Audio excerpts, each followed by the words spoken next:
Hello everybody and welcome to Europa Universalis 4. I've decided to start a new Let's Play finally after, ages of not having a Let's Play going, and this time I'm actually going to finish it. So I'm pretty sure I've been thinking about exactly what nation I'm going to be playing, and I'm pretty sure it's going to be England, just because they're sort of they're stronger than like a middle power, but not exactly like a really major nation just yet. And they have a lot of potential, so we're gonna go as England. In the future, I'll probably do other stuff as well, but let's just get into it. This is sort of gonna be tutorial-ish, I guess. I'm gonna try to explain everything that I'm doing, but I think the music's a little too loud, so I'm gonna try to get into it so I can turn it down.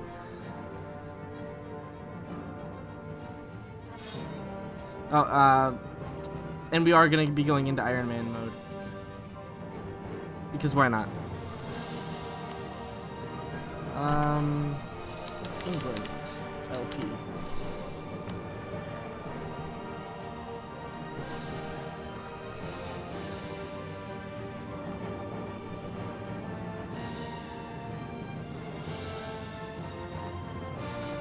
Alright. So just give me a second here.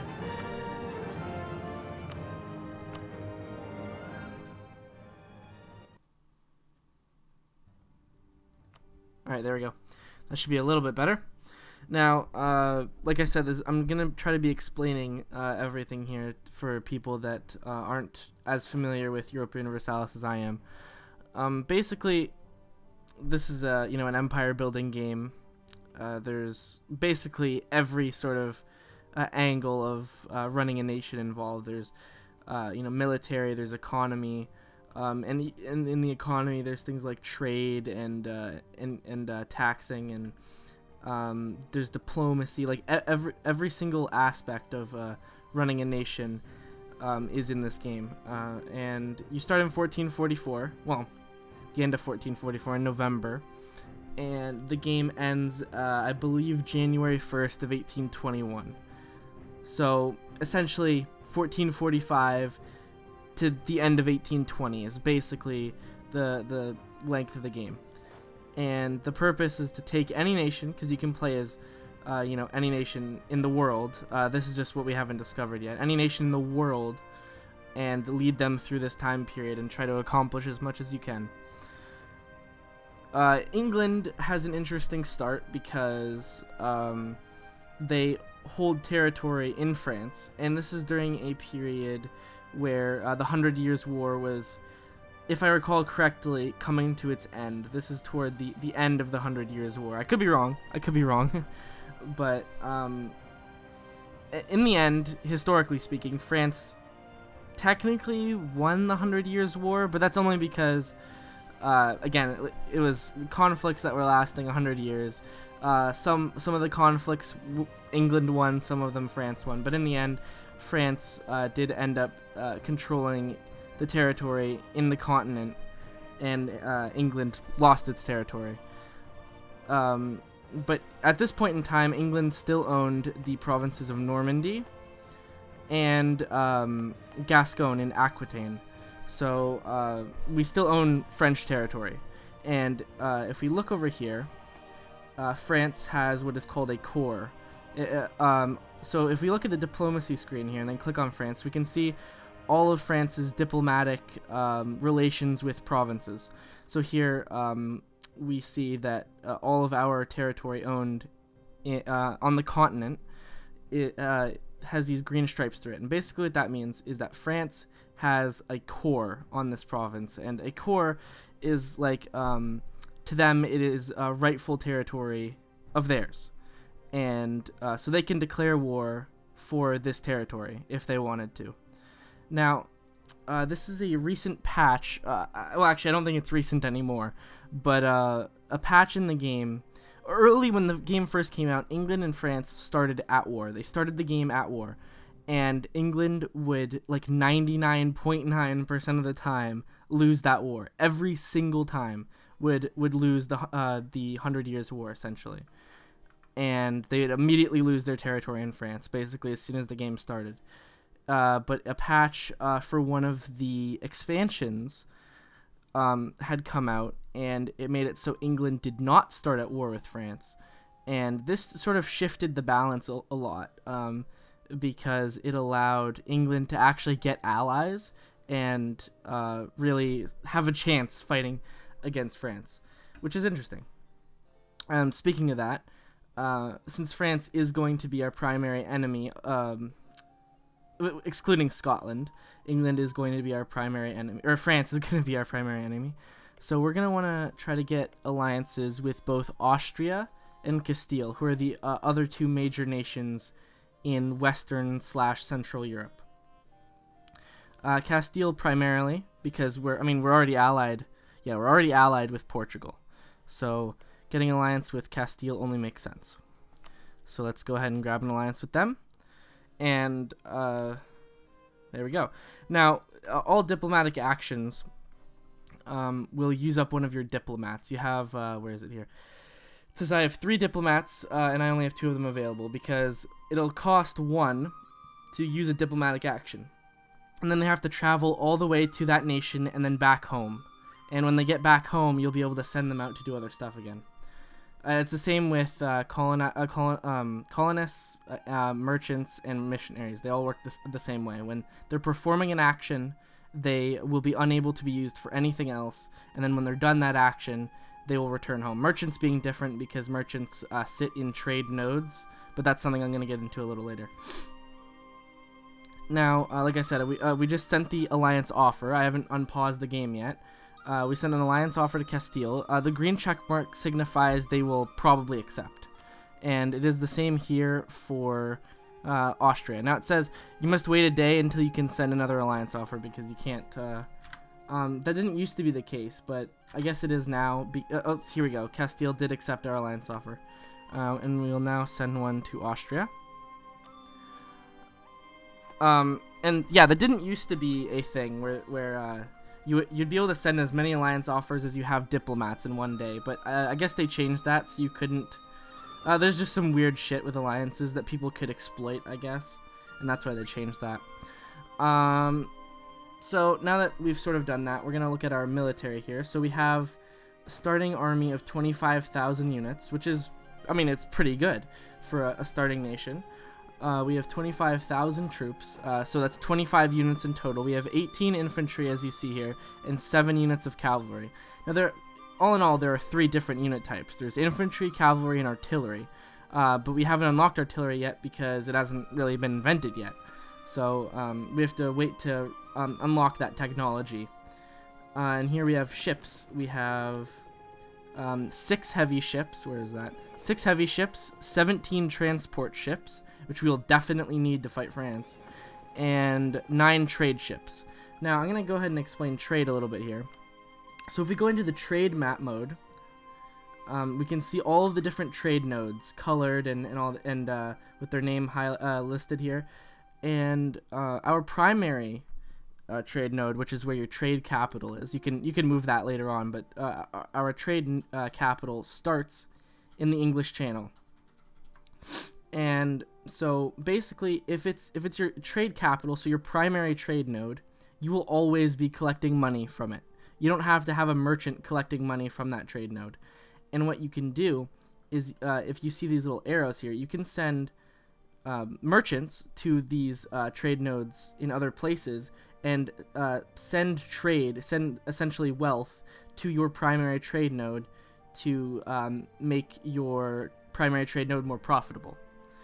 And it's really interesting because basically this also sort of sets up your ambition, essentially. So like you have to look at this map mode and be like, okay, what place should I expand into so I'd be able to make more money? And so for us, really, the best places for us to expand to would be in the North Sea, where they have a trade node here that flows into the English Channel. and we already have a merchant there, so that's even better. And there's also the Champagne trade node, which we also have a merchant in, and that flows trade into the English Channel. And this would be both would be a great place to start. And interestingly enough, that is where we are going to be going first of all. But then you have more options. You have Lübeck, which also flows into the English Channel. The English Channel has a an interesting mechanic, whereas one of the end nodes that didn't used to be the case, but it is one of the end trade nodes. So no trade flows out of this trade node. So it's a really great place to have your primary trade node, your trade capital.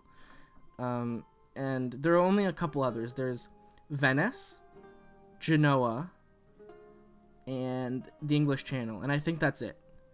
It used to be totally different. It used to be like all the trade nodes have changed over time. So like Venice has always been an end node for like the entire game. It's been an end node, but there have been points where the English Channel wasn't a trade node, and it was called the London trade node, and it was like all of this, and there was the like the I don't remember what it was called. It was like the Holland trade node or something, I don't know, and it was one of the end nodes as well. Anyway, I don't want to spend too much time talking just about trade, so basically let's see what we can talk about now. So next we have monarch points that I'll go over quickly. Monarch points are basically the points that you spend, and you don't necessarily have to call them monarch points because, you can have republics and stuff. So technically, the word monarch point isn't exactly correct. But anyway, you have a certain income of these points in 3 categories. There's admin, diplo, and military, or administrative, diplomatic, and military. And those 3, you have an income of each, and you have a cap depending on what technology group you're in. Now you can spend these points doing a bunch of things. There's a bunch of stuff that I'm just not going to quite get into because it's a little too complex right now. But, let's say all 3 of these you can spend to upgrade your technology in each respective category. And your administrative sort of focuses on new tech group, not tech groups, new government types, more idea groups. That's the word I was looking for, idea groups. And that sort of thing. Also giving you buildings that improve your tax modifier. And then your diplomatic gives you more naval stuff, so different ships and stuff, and buildings that will improve your trade. Military almost solely focuses on improving your army, giving you new unit types and that sort of thing, but they'll also give you sort of manpower focused buildings, like barracks, forts, different types of forts, and that sort of thing. And so you spend your points upgrading the tech. And there's a bunch of other things you can spend it on, but as we actually play, you will be able to sort of see that. Now the first thing that we're going to want to do before we really unpause the game is set our rivals. We have an opportunity to have 3 rivals. And basically these rivals are people that you set, like, hey, this is a person that I really don't like, this is a nation I want to take out. Obviously France is going to be our primary rival, and Burgundy is also a major rival of ours. They're here in this area. Burgundy I'm going to set as rival, and our other options here are Denmark, Castile, and Aragon. Now Aragon, there's no point in them being our rival, just because they're too far away. It doesn't really matter. Castile is our ally, so obviously we don't want to rival them.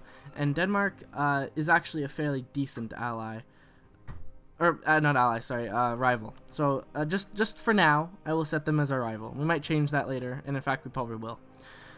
Here we have a looming disaster, and this is because of the time period that England starts in. This is the War of the Roses, and basically, because our king is absolute dickballs, he is a 0-0-0 leader, meaning, basically, with your monarch points, you have a basic income of +3 in all 3 categories, and then your skill of your ruler, or in this case our king, modifies that income up to +6 in each category. And our ruler is such utter shit. that he gives us 0 in all 3 categories. He is the worst possible ruler. There is no ruler that could ever be worse than him. And so this causes the War of the Roses, essentially, where the Lancasters and the Yorks duel it out to try to gain control of the English throne. And depending on who we pick, I'm not sure yet. We'll have to see, because you can choose who you back if the War of the Roses actually happens. So we will see. And here we have a debate. So England being a, what is it called? No, an English monarchy, I guess. Basically, we have a parliament, and so we can have a debate in parliament. And basically, if I start a debate, you see all these decisions here, and you can choose one, and after a certain amount of time, it will either fail or pass. And the success of that depends on a couple things. But when it passes, it will give you whatever bonus you see here. So, for example, I think I always like, well, actually, this one's really good too, but not right now. Wait, well, see, actually, we're going to go with this one first. Restrict imports. This gives you 2 mercantilism. Now, mercantilism, essentially, this is a permanent effect, and I always like the issues that give you permanent effects.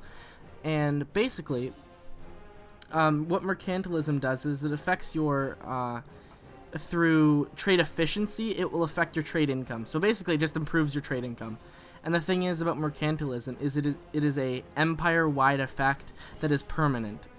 And it's very easy to lose mercantilism and stuff like that, but it is very difficult to gain mercantilism. But it's permanent. And that's exactly why you want to gain as much mercantilism as possible. Mercantilism is never bad, ever. So here we have it. We have 2 mercantilism, and for 10 years it'll give us plus 5% domestic trade power, which is great. Now, these are the 4 seats of our parliament, and these seats need to vote for this this debate, obviously, or this issue, I should say. And if they support the issue, then it will go through and pass Parliament. And if it fails, you lose 20 prestige if it fails. Basically, so there are a couple things you need to do here. See, this is each seat. So right now we only have 4. You'll get more as your empire gets bigger and bigger. Here we have...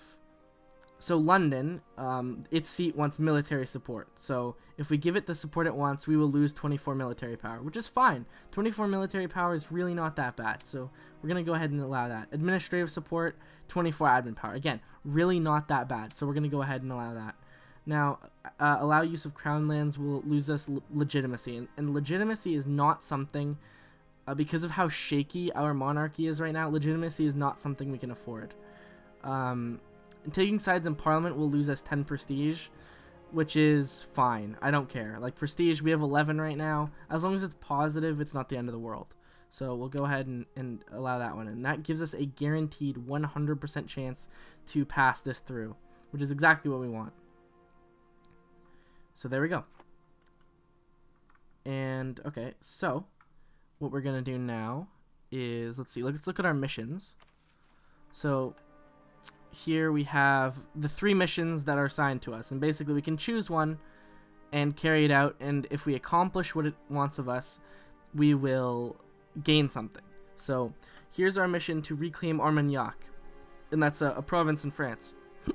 If we accept it, we get Inspiring Victory, which for 10 years will give us bonus manpower recovery speed and more yearly prestige, which is pretty good. But if you look here, if I go to our cores, we actually have a core on Armagnac, so really we want to take it anyway. And since I plan on going to war with France at some point, we will definitely take this mission. Not right now, because we're not in a position to go to war with France, but when we do, this is something that we will take into consideration. I'm not going to take a mission right now just because other than reclaim Armagnac, our missions are kind of shit. Now, we have advisor slots, but right now, as it stands, I'm not going to get any advisors just yet. I want to see where our economic situation is first. So, okay, we're finally going to unpause. Austria accepted our alliance, which is awesome. Oh, here, lack of an heir. The lack of an heir has caused rumors at the court concerning... the game's still going on. The lack of an heir has caused rumors at the court concerning Henry the Sixth Lancaster's alleged infertility. This is most troubling as there are several nobles waiting in the wings, ready to claim the throne at the death of Henry Lancaster. Most troubling indeed, and basically this gives us low fertility, which means until our ruler dies, he has a much, much lower chance of producing an heir. And what this also does, if I recall correctly, is, it also increases the rate at which War of the Roses progresses. And once this reaches 100%, it will fire, causing the War of the Roses. And right now we get 5.5% each month, so this will happen pretty soon. Now we're lucky. Okay, so here I'm gonna go ahead and let me pause it really quick. Select our military, and here this is our 25,000 troop stack, our army. And if we look at the no leader, we do have one leader, Richard Plantagenet, and he's 2-4-3, 2 fire, 4 shock, and 3 maneuver. The other one being siege, but he doesn't have any points in that. Basically, early game, your military relies on shock the most, because guns and artillery have not been invented yet, so shock is the most important instead of fire. Maneuver affects how fast your troops move through territory, whether or not they will get a river crossing penalty, and how much attrition they get. So anyway, we're just going to assign this leader to this army, and that will be it. Our navy, so here's what we're going to do with this guy. This trade fleet here, we are going to select it to protect trade in the English Channel. And basically what that does is he will patrol around the English Channel trade node, which is sort of this general area here, and he will give us more trade power, which is great. So let's unpause, and you'll see that the ship sort of goes back and forth here. And we can build, it says we can build province improvements, but the only thing we can build are forts. And the thing about forts is that they cost money to maintain, so we don't really need any. We don't want to spend the money. Our economic situation, yeah, see, it's plus 4.5 gold per month. Oh, hold on here. And the thing about that is it's really not enough to hire any advisors, because if we hire an advisor, the level 1 advisor, which gives us a +1 in its respective category, will only give us, or will cost us 1 ducat per month, 1 gold per month. And that's like almost a quarter of our income, only gaining 1 monarch point. So really, it's not worth it. So we'll wait until we have a little bit more money before we spend it on advisors. Now, Castile wants a royal marriage, and essentially, well, first of all, it gives us more, better relationship. It improves our relations from +77. I think it'll give us +25, so it'll put us to 102. And it lowers our legitimacy a little bit, because they have less, either prestige or legitimacy. I'm not sure which. But the bonus of having another royal marriage is it will improve our chance to get an heir. But we'll have to see if it actually gives us an heir. I very much doubt it. What we're going to do right now is just improve relations with Castile, because it's only 104 out of a cap of 200, so we're going to try to improve that as much as possible. And same with Austria, which, I mean, it still gives us a free advisor, so that's fine. As long as we're not using all of them, because you need one in like an emergency sort of situation. Now, in previous builds of the game, if you had an ally, you could call them into an offensive war basically at any point in time, as soon as you allied them, basically. They changed that around, so you have this thing called favors, and you gain like about 1 favor per year, and when you have 10 favors, you can then call them into an offensive war. So we have to wait at least 10 years to be able to go to war with France on our own, if we decide to start the war. If France decides to start the war, then great, because allies will almost always join you in a defensive war, which is just good for us. Austria did try to get us a royal marriage, so I'll go ahead and accept that.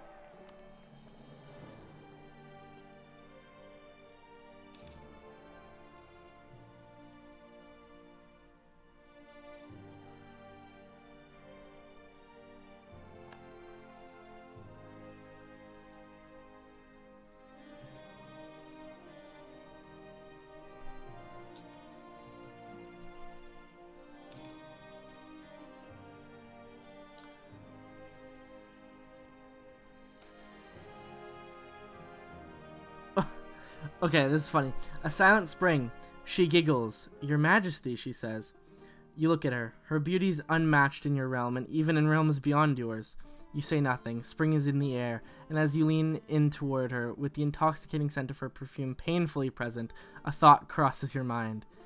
Cute girl. And it basically, a noble of the Lancaster family with a skill of 5 admin, 3 diplo, and 1 military, with a weak claim, becomes our heir. So basically, this random girl that our ruler meets decides to have a baby with, which is pretty hilarious.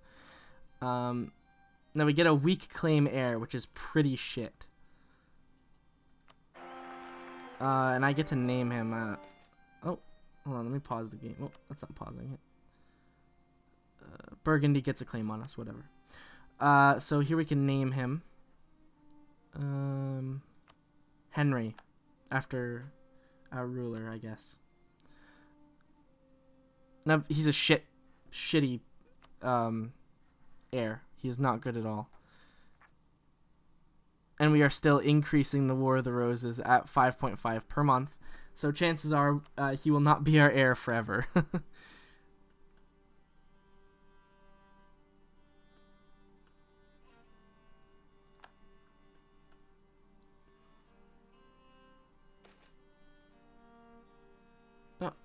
Oh yes, okay, so we lost low fertility because we did have an heir. That said, oh, War of the Roses is actually stopped, so perhaps we won't have War of the Roses, which would be great. War of the Roses is pretty shitty. Although then we really have to have this 000 ruler until he dies, which is, I mean, arguably War of the Roses could actually be a good thing if that's the case. Now, I would love to go to War of Scotland. Oh, hold on. Here we have the Lollard heresy. Lollards were a heretical group following the theological teaching of John Wycliffe. Popular protests against the wealth, power, and pride of the clergy were frequent, and in times of disorder would express themselves in an extreme form. They had been persecuted several times during the 14th century, and their last appearance is in the early 15th century. I can either stop them, which gives us massive unrest in a bunch of our provinces, or let them be, which gives Catholicism increased reform desire, which I'll explain later, and our nation gets tolerated Lollards until the end of the game, which gives us +1 tolerance of heathens, but -1 yearly papal influence, and -50 relations with a bunch of people that we don't care about. So we're going to go with that because it doesn't hurt us really at all.